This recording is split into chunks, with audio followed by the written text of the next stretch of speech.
Welcome back, guys, to your WWE SummerSlam 1994 review, and I am back to review SummerSlam 1994. Now, I could say SummerSlam 1994 was better than 93, but not.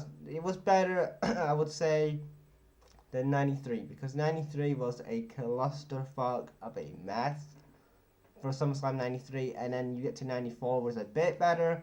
But like I said, this was the period when WWF was suffering really because you had Hulk Hogan who left the company to go to WCW. You had Warrior who left. You had Macho Man who was going to be um, a commentator. You had Mr. Perfect, I think he was injured at this point. Flair was gone. So at this point, the WWF is very much lackluster in stars, and they had to build some stars here, and you could see that they were really on this card struggling to really find a really good show to really put on, but they tried anyway. So we had the IRS and Bam Bam Bigelow versus Rikishi and Samoa, I think I said his name right, in a tag team match. I thought it was a good opener. It wasn't like the best opener in the world, but it was good for what it was. It ends in a DQ finish. Moving on to the next match, and then we have a women's match, and it's Alundra Blaze versus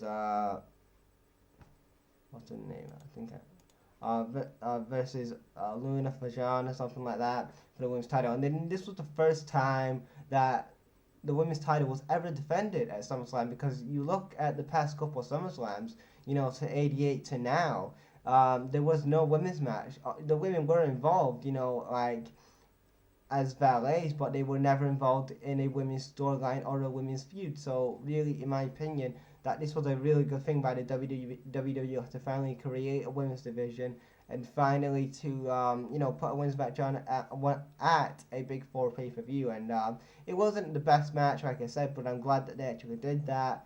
So that was good how they did that. So good. Alundra Blaze, she retained.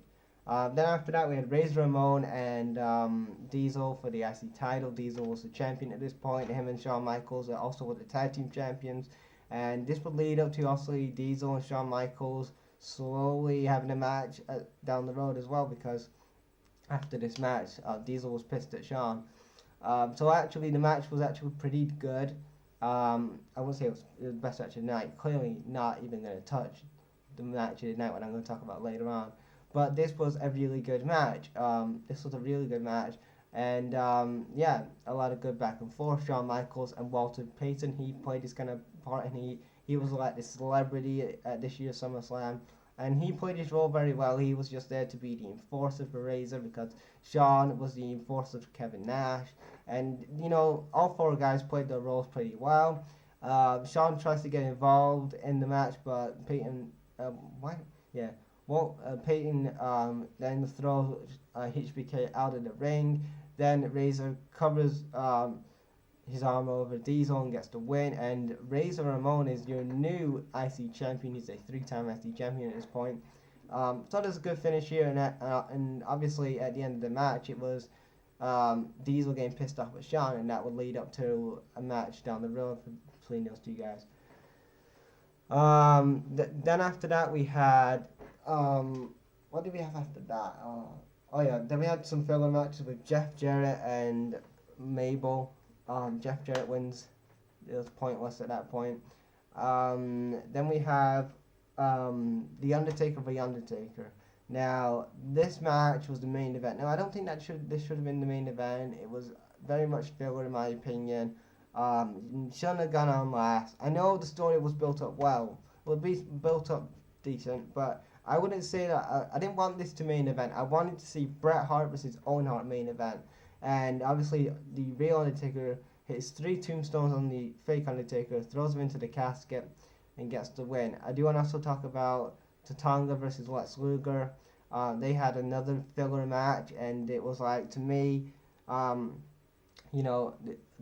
story was, let's talk about the story first. Basically, Ted DiBiase was trying to Ted DiBiase was trying to align with Lex Luger and stuff like that for weeks, and obviously they showed a video backstage of Ted DiBiase trying to get into Lex Luger's dressing room, but we don't see Lex and Ted talking. But apparently after the match, Tatanka wins the match. Ted comes out, offers a bag of money to Lex Luger. He kicks it out of his hand. Then Tatanka comes out and knocks out Lex Luger from the back, and he just attacks him. And it looks like, and to all behold, it was actually Tatanka and Teddy DiBiase in cahoots.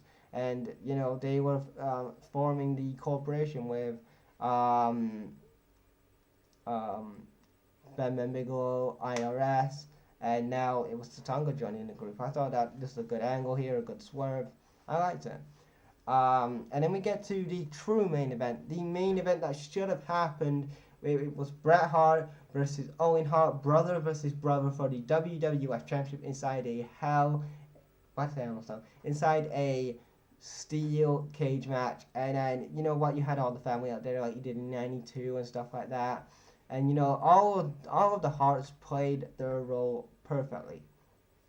You had some of the Hart family going for Bret, some of the family saying Owen, especially Jimmy Neidhart. It was like, the king of the Harts is obviously Owen Hart. He's the king of the family and whatever. And obviously, British Bulldog blamed Jimmy Neidhart in his promo, saying that he caused tension in the family. That's what caused the 1992 match between Bulldog and Bret. So yeah. And then after that, it was a real good match. Technical wrestling was awesome here. They had a lot of good steel cage spots. Both men prevent each other from getting out the cage. And then at the end of the match, Owen and Bret are brawling on the outside. They're both trying to jump off the cage, but they're still fighting. And then after that, Bret puts Owen's foot through the steel cage. Then Bret jumps off the steel cage, gets the win. He retains his WWF Championship. After that, the Neidhart comes out of the barricade, attacks British Bulldog before he does that. And then him and Owen Hart do a 2-on-1 beatdown on Bret Hart. Then after that, the Hart family come out, try to save Bret, but obviously Owen and Jimmy are just attacking the Harts and knocking them off the cage and stuff like that. Thought it was a really good way to end the pay-per-view in my opinion. And best match of the night was Owen Hart versus Bret Hart. If you want to really watch this pay-per-view like for nostalgia or anything like that, really go back and watch that steel cage match, man, because that is going to be the match of the night. It was the match of the night. It was the best match of the night. Owen versus Bret. It was good for me. It was fucking awesome. I enjoyed it. Sorry about that, guys. I had a terrible cough. So anyway, that's my WWE SummerSlam 1994 review. What do you guys think? Leave your thoughts in the comments and I'll check you later.